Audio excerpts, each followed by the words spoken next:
Hi, I'm Rob Streeter.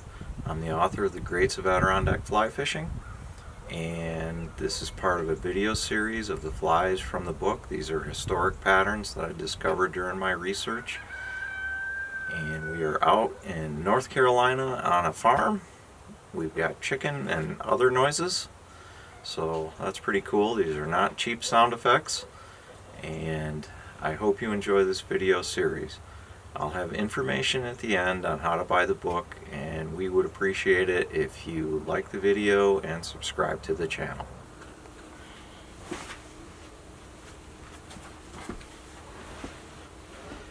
Well, we're out tying flies today in some unusual conditions, so you may hear a puppy whine because we're all out in the Airstream, and we're now in North Carolina. And since I'm retired, I'm getting to have some fun, and I'm fly fishing around Asheville, North Carolina, which is pretty neat. But the fly we're going to tie today is another of the William Scripture flies, and it's one of his bucktails, so it's just basically the Scripture bucktail. One of my favorite things about Scripture's life story was when they were along the Mohawk River. They lived in, see, there's the puppy. They lived in Rome, New York, right along the Mohawk. They would go up by the Delta Dam and catch huge brown trout on streamers. So this is one of the streamers that he used. The pug is very upset because mom is down doing laundry. So this is one of the streamers that he used to catch these trout. And these guys would catch trout all the way up to 10 pounds. 10-pound browns on simple streamers. So here's how to tie it. This fly is called the Scripture Bucktail. And it's one of the patterns that William Scripture Jr. used throughout the Adirondacks, actually. So we'll start our thread.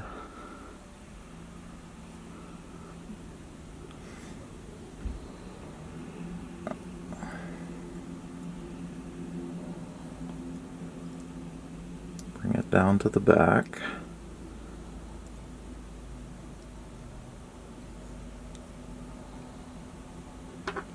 Trim it off.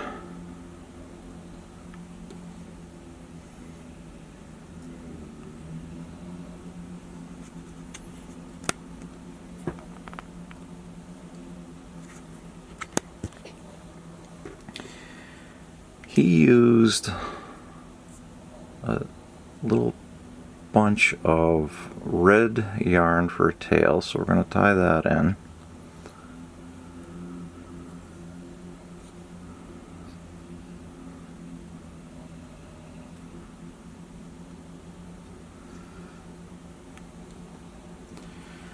And just for the sake of neatness, I'm going to leave that long and bind it down so we don't end up with the hump when we go to the body piece. I'll just go back down over that.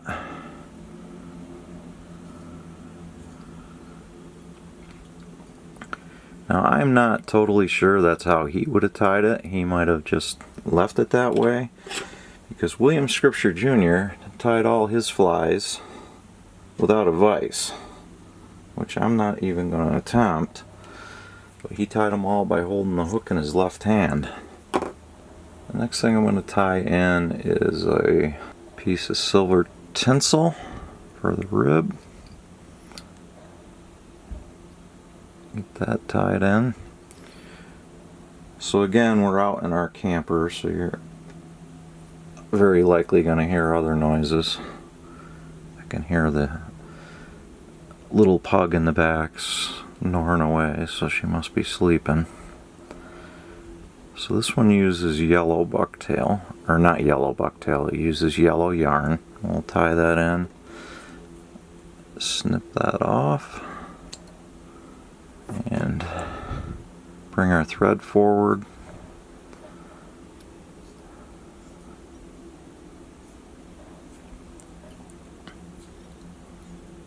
Okay, bring the body material forward.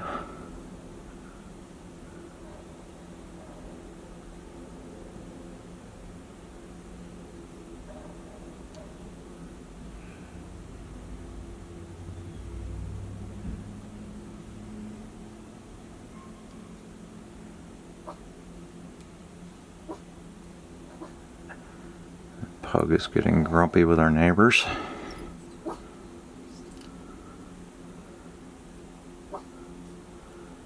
do one more wrap.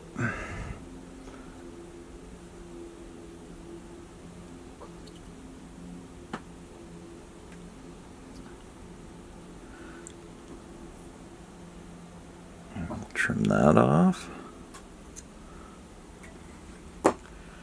Bring our rib forward.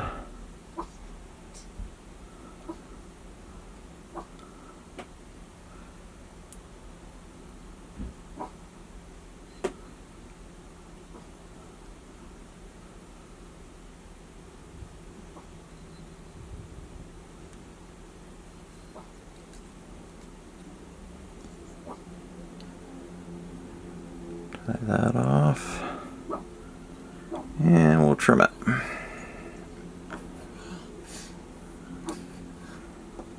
On his streamer patterns, he used brown bucktail. So we got a clump of brown bucktail. Get the ends evened out. And we'll just tie that in tight. And trim our tinsel.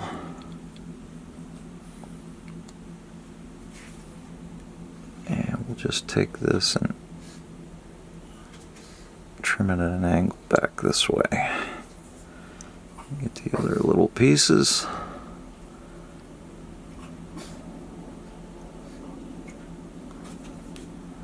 There we go.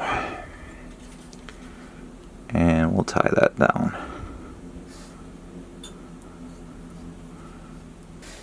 And we'll just build up the head of the fly.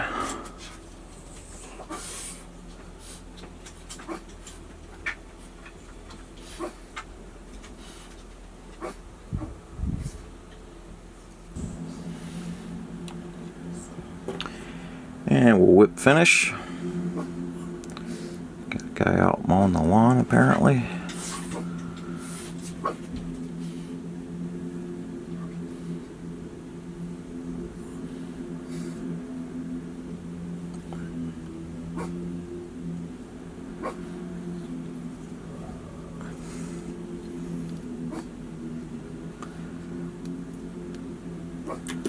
Trim that.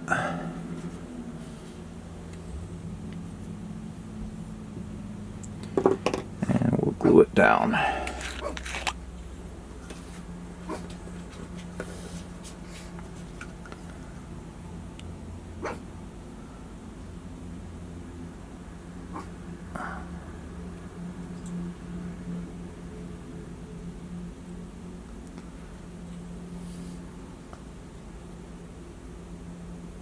Okay.